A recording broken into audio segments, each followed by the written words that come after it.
સિસ્ટમો બનતી નથી એવું નથી. એ જૂન થી તે આ ઓગસ્ટ એન્ડ સુધીમાં 6-7 સિસ્ટમ બની બંસીબેન. પણ એમાં એવું થયું છે કે આ બધી સિસ્ટમ આ બાજુ ન ચાલી. સંભવતઃ આ અલ નીનોને કારણે બન્યું છે.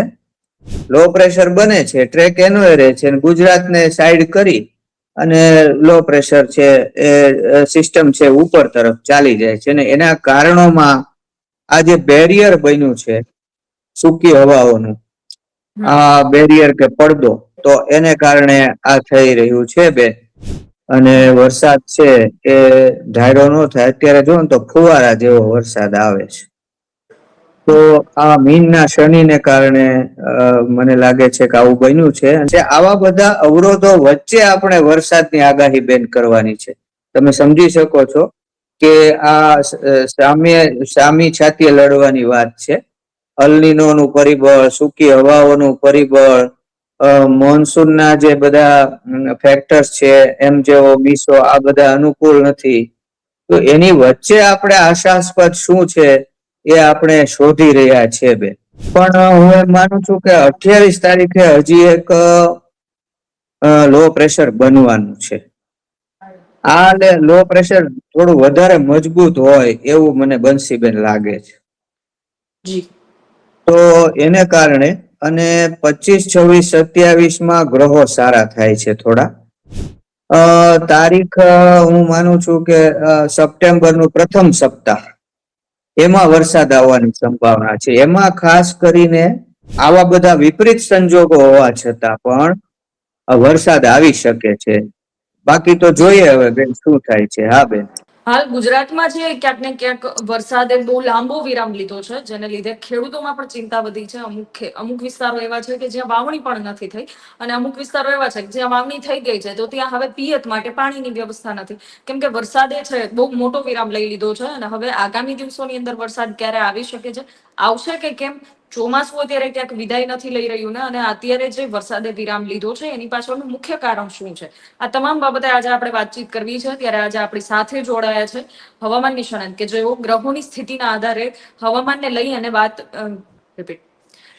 કે જેઓ ત્યારે હવામાનને લઈ અને આગાહી કરતા હોય છે એવા જયપ્રકાશ માઢક સર. સર સૌથી પહેલા સ્વાગત છે આપનું સ્વરાજમાં. હા બંસીબેન, મજામાં? બસ એકદમ સર. સર અત્યારે સૌથી મોટો સવાલ એ છે કે વરસાદે અત્યારે આટલો વિરામ લીધો છે તો એ વિરામ લેવા પાછળનું મુખ્ય કારણ શું? જી જી. આની પાછળના 4-5 કારણો છે. એમાં એક તો અમુક વરસાદના જે 5-6 પરિબળો હોય છે એમાં એમ જેઓ બીસો આવા પરિબળો તે ફેવરેબલ નથી. બીજું અલ નીનો છે તો આપણે બધા જાણીએ છીએ કે અત્યારે 2 ડિગ્રી કરતા વધારે અલ નીનો નું માપ બતાવે છે. ત્રીજું કે સૂકી હવાઓ આવી રહી છે પાકિસ્તાન, અફઘાનિસ્તાન તરફથી. તો એને કારણે શું થાય છે કે આ જે બંગાળની ખાડીમાં જે સિસ્ટમ બને છે એને સામો ધક્કો લાગે. કેમ કે આ સૂકી હવાઓ છે ને એ બેરિયર જેવું બનાવી દે, પડદા જેવું બનાવી દે. તો એને કારણે એ આ બાજુ આવી ના શકે અને એ પૂર્વી મધ્યપ્રદેશ સુધી આવીને ત્યાંથી પૂર્વી ઉત્તર પ્રદેશ તરફ વળી જાય. આવા કારણોસર ચોમાસું હાલ સક્રિય નથી એવું આપણને જણાઈ રહ્યું છે અને વરસાદ છે એ લાંબો સમય માટે ખેંચાઈ ગયો છે. એમાં એવું થયું છે કે સામાન્ય રીતે જ્યારે આંધ્રપ્રદેશ પાસે એટલે કે બંગાળની ખાડીના દક્ષિણ ભાગમાં જ્યારે સિસ્ટમ બને, સાયક્લોનિક સર્ક્યુલેશન, એ લો પ્રેશરમાં ફેરવાય અને આપણી બાજુ આવે ત્યારે અહીં સુધી પહોંચી જતું હોય એવું જોવા મળ્યું છે. પણ હમણાં બંગાળની ખાડીના ઉત્તર ભાગમાં જ આ બધી સિસ્ટમો બની રહી છે. સિસ્ટમો બનતી નથી એવું નથી. એ જૂન થી તે ઓગસ્ટ એન્ડ સુધીમાં 6-7 સિસ્ટમ બની બંસીબેન. હમ. પણ એમાં એવું થયું છે કે આ બધી સિસ્ટમ આ બાજુ ન ચાલી.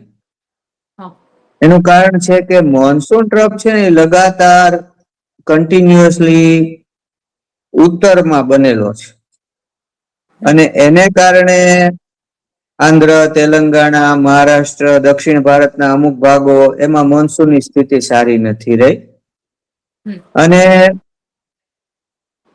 આ જે લો પ્રેશરો બને છે બંસીબેન, એ લો પ્રેશરો નોર્થ બે ઓફ બેંગાલ, ઓરિસ્સા, વેસ્ટ બેંગોલ, બાંગ્લાદેશ પાસે જ આ બધા ફોર્મ થાય છે.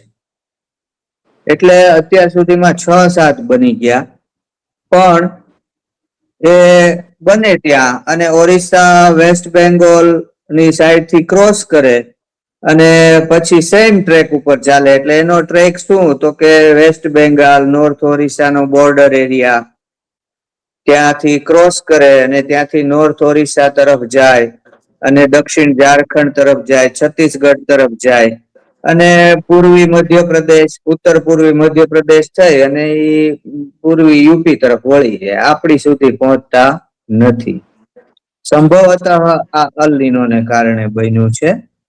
એટલે એમ તો કઈ મેં કહ્યું એમ કઈ લો પ્રેશર બનતા નથી, સિસ્ટમો બનતી નથી એવું નથી. હજી 23 તારીખે જ એક સિસ્ટમ બનવાની છે લો પ્રેશર.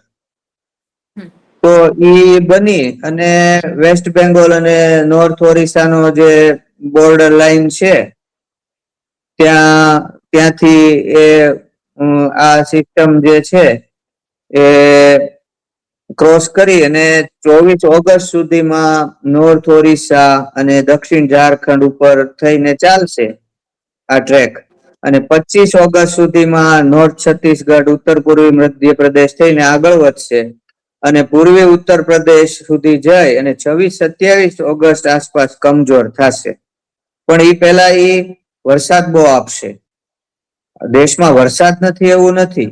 તો એને લીધે ઓરિસ્સા, ઝારખંડ, દક્ષિણ પશ્ચિમ વેસ્ટ બેંગાલ, છત્તીસગઢ, મધ્યપ્રદેશ અને ઉત્તર પ્રદેશમાં 28 તારીખ સુધી સારો વરસાદ આવશે.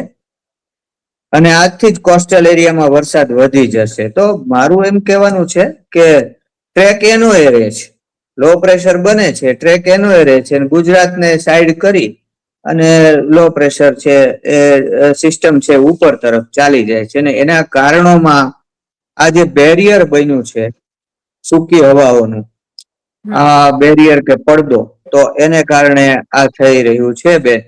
અને આ મુશ્કેલીનો અનુભવ થાય છે. હવે જો કોઈ મજબૂત સિસ્ટમ બને બેન તો એ સોંસરવી નીકળી જાય અને પૂર્વી મધ્યપ્રદેશ થી જે ઉપર તરફ વળી જાય છે એ ન વળે અને ગુજરાત તરફ આવે. તો આ મજબૂત સિસ્ટમની બેન રાહ છે અને ત્યારે વરસાદ આવશે બેન. જી બેન. જી સર, આની અંદર ગ્રહોની કોઈ દશા છે કે જે અત્યારે વરસાદને રોકી રહી હોય એવી ગ્રહોની કોઈ મુખ્ય દશા ખરી? કોઈ બેન એમનું કોઈ સ્થાન કે કોઈ પરિસ્થિતિ? મીન રાશિમાં શનિ હોય ને, મીન રાશિમાં શનિ, ત્યારે ક્યારેક આવું થતું હોય છે. અને વરસાદ છે એ ધાયરો ન થાય. અત્યારે જો ને તો ફુવારા જેવો વરસાદ આવે છે. તો આ મીનના શનિને કારણે મને લાગે છે કે આવું બન્યું છે. અને મીનમાં શનિ વક્રી છે તો એને કારણે પ્રશાંત મહાસાગરમાં ચક્રવાતો ઉભા થાય છે અને ટાઈફૂન કહેવામાં આવે છે. ત્યાં જે ચક્રવાતો ઉભા થાય ને ટાઈફૂન કે. અમેરિકા બાજુ ચક્રવાતો ઉભા થાય ને હરિકેન કે. ને આપણે આ બાજુ એને વાવાઝોડા કે. તો એ ટાઈફૂન એક પછી એક ઉભા થઈ રહ્યા છે. તો એને લીધે પણ થોડો ભેજ ખેંચાઈ જતો હોય એવું બેન લાગે છે. તો આ વક્રી શનિને કારણે પ્રશાંત મહાસાગરમાં એક પછી એક ટાઈફૂન ઉભા થઈ રહ્યા છે. હવે ઉભા થવાનું કારણ બીજું કઈ નથી, અલ નીનો જ છે. તમે અલ નીનો કહો કે ટાઈફૂન કહો, બે એક જ સિક્કાની બે બાજુ છે. કારણ કે પ્રશાંતનું તાપમાન 2 ડિગ્રીથી વધી ગયું છે અત્યારે. અલ નીનો વધી ગયો છે. હજી સુપર અલ નીનો તો નથી થયો પણ મજબૂત અલ નીનો થઈ ગયો છે. તો તાપમાન પ્રશાંતનું વધે એટલે આવા વાવાઝોડા ત્યાં ઉભા થાય ટાઈફૂન, અને એને કારણે આપણો ભેજ ત્યાં ખેંચાઈ જાય છે. આવા બધા અવરોધો વચ્ચે આપણે વરસાદની આગાહી બેન કરવાની છે. તમે સમજી શકો છો કે આ સામી છાતીએ લડવાની વાત છે. અલનીનોનું પરિબળ, સૂકી હવાઓનું પરિબળ, મોન્સૂનના જે બધા ફેક્ટર્સ છે, એમ જેવો મીસો, આ બધા અનુકૂળ નથી. તો એની વચ્ચે આપણે આશાસ્પદ શું છે એ આપણે શોધી રહ્યા છે બેન. એટલે આપણો ઈ પ્રયાસ છે બેન. જી બેન. જી જરૂર સર. અત્યાર સુધી આપણે વાતચીત કરી કે જેમાં વરસાદ શું કામ નથી આવી રહ્યો, એના કારણોની, એના પરિબળોની આપણે વાત કરી, પરંતુ આગામી દિવસોની અંદર કોઈ એવી શક્યતા છે કે જેથી કરીને આગામી દિવસોની અંદર વરસાદ આવી શકે એવી કોઈ શક્યતા ખરી? હા, આપણે ઈ જ શક્યતા ચકાસવાની છે બેન, જેથી ખેડૂતોનું ભલું થાય. ખેડૂતો મીટ માંડીને બેઠા છે અને આ વિજ્ઞાન શાસ્ત્રીઓ તો કહી દીધું કે અલનીનો છે. એટલે આપણે એ ગોતવાનું છે કે આ હોવા છતાં વરસાદ ક્યારે આવી શકે એમ છે. અને એમાં જો કાંઈ ગડબડ થાય તો હું એવી આશા રાખું છું ખેડૂતો આપણને દરગુજર કરશે, કારણ કે આપણે અત્યારે સામા પૂરે લડી રહ્યા છીએ. અને એ સમજી શકશે કે આ વરસાદ નથી તો ગોતી દેશે આપણને. તો એવો પ્રયાસ કરીએ છીએ આપણે. તો હું એમ માનું છું કે આજે 23 તારીખે લો પ્રેશર જે બનવાની વાત છે એ કઈ આપણને વરસાદ નહીં આપી શકે. એ તો મેં કીધું એમ એ જુદા ટ્રેક ઉપર જઈને એ મધ્યપ્રદેશ પાસે થઈને એ પૂર્વીય ઉત્તર પ્રદેશ તરફ વળી જશે, કેમ કે એની તાકાત બહુ નથી. પણ હું એમ માનું છું કે 28 તારીખે હજી એક લો પ્રેશર બનવાનું છે. આ લો પ્રેશર થોડું વધારે મજબૂત હોય એવું મને બંસીબેન લાગે છે. જી. તો એને કારણે અને 25, 26, 27 ગ્રહો સારા થાય છે થોડા. એમાં ચંદ્ર છે એ ઉચ્ચના ગુરુની દ્રષ્ટિમાં આવે છે. જળ ગ્રહ ચંદ્ર જળ રાશિ કર્કના ગુરુની દ્રષ્ટિમાં આવે છે, 7મી દ્રષ્ટિમાં. તો એમાં થોડો વરસાદ વધતો એવું લાગશે. અને પછી ઓગસ્ટના અંતમાં એમ જેવો અને મીસો જેવા પરિબળો છે એ થોડા ફેવરેબલ બનશે. અને બીજું એવું થશે કે ઇન્ડિયન ઓશન ડાયપોલ છે એ અત્યારે 0.40 જેટલો છે, થોડો વધુ પોઝિટિવ બનશે. તો આને કારણે હું એમ માનું છું કે આ ઓગસ્ટના અંતમાં, એટલે લગભગ 28 તારીખથી વરસાદની આમ ગતિવિધિઓ વધતી હોય, ચોમાસું સક્રિય થતું હોય એવું લાગશે આપણને. અને પછી તારીખ હું માનું છું કે સપ્ટેમ્બરનું પ્રથમ સપ્તાહ, એમાં વરસાદ આવવાની સંભાવના છે. એમાં ખાસ કરીને હું એમ માનું છું કે તારીખ 2 તારીખથી ટ્રફ લાઈન નીચે આવવાનું શરૂ થશે. 2 તારીખથી એટલે બીજી સપ્ટેમ્બરથી. અને એ નીચે આવશે એટલે ધીમે ધીમે વરસાદનું જોર વધશે ગુજરાતમાં. અને 5, 6, 7 તારીખ સુધી આ વરસાદ આવે એવી સંભાવના છે. અને હું તો એમ માનું છું કે 8, 9, 10 તારીખ સુધી પણ વરસાદ આવશે, કારણ કે જળ રાશિ કર્કમાં ગુરુ અને ચંદ્ર બંને ભેગા થઈ જશે. તો સપ્ટેમ્બરનું પ્રથમ સપ્તાહ અને એમાંય ખાસ કરીને 2 થી તે 5, 6 તારીખ, અને પછી હું એમ માનું છું કે 8, 9, 10 તારીખ સુધી વરસાદની બેન સંભાવનાઓ રહેલી છે. જી બેન, આવું મને જણાય છે. તો આપણે આ ઓગસ્ટના અંતિમ દિવસો અને સપ્ટેમ્બરનું પ્રથમ સપ્તાહ એવું આપણે મોટા તોર પર કહી શકીએ કે એમાં આવા બધા વિપરીત સંજોગો હોવા છતાં પણ વરસાદ આવી શકે છે. બાકી તો જોઈએ હવે બેન શું થાય છે. હા બેન, બંસીબેન. જી સર. ખૂબ ખૂબ આભાર. આજે તમે જણાવ્યું કે અત્યાર સુધી વરસાદ નહોતો આવતો, એની પાછળના જે મુખ્ય કારણો કયા હતા એ પણ આપણે જણાવ્યું. અને આગામી દિવસોની અંદર કોઈ શક્યતા છે કે કેમ એ વાત પણ આપણે ખૂબ ચોક્કસતાથી જણાવી છે. અને અત્યારે તમે જે પ્રમાણે કહ્યું સર, અત્યારે સામા પાણીએ ચાલવા જેવું છે. પૂરની સ્થિતિ જેવી, ટૂંકમાં સામા પૂરમાં ચાલવા જેવી સ્થિતિ છે, કેમ કે અત્યારે અલનીનોની અસર છે અને બીજા પરિબળો પણ છે. વરસાદની કોઈ સિસ્ટમ હાલ બની નથી રહી અને એમાં પણ ખેડૂતો માટે એક આશાનું કિરણ ગોતવા જેવી વાત છે. એટલે સર, આપે જે ચોકસાઈથી આ તમામ માહિતી આપી એના પરથી લાગી રહ્યું છે કે ખેડૂતોને પણ આશાનું એક કિરણ ક્યાંક ને ક્યાંક દેખાશે એવી શક્યતાઓ દેખાઈ રહી છે. તો જી સર બેન, આજે બરાબર સ્વરાજ સાથે જોડે જી સર બરાબર. હા તો આજે સર સ્વરાજ સાથે જોડાઈ અને તમામ બાબતે વાતચીત કરવા બદલ આપનો ખૂબ ખૂબ આભાર સર. Thank you. જી જી જી બેન, નમસ્કાર. નમસ્કાર સર. Thank you. ઓકે.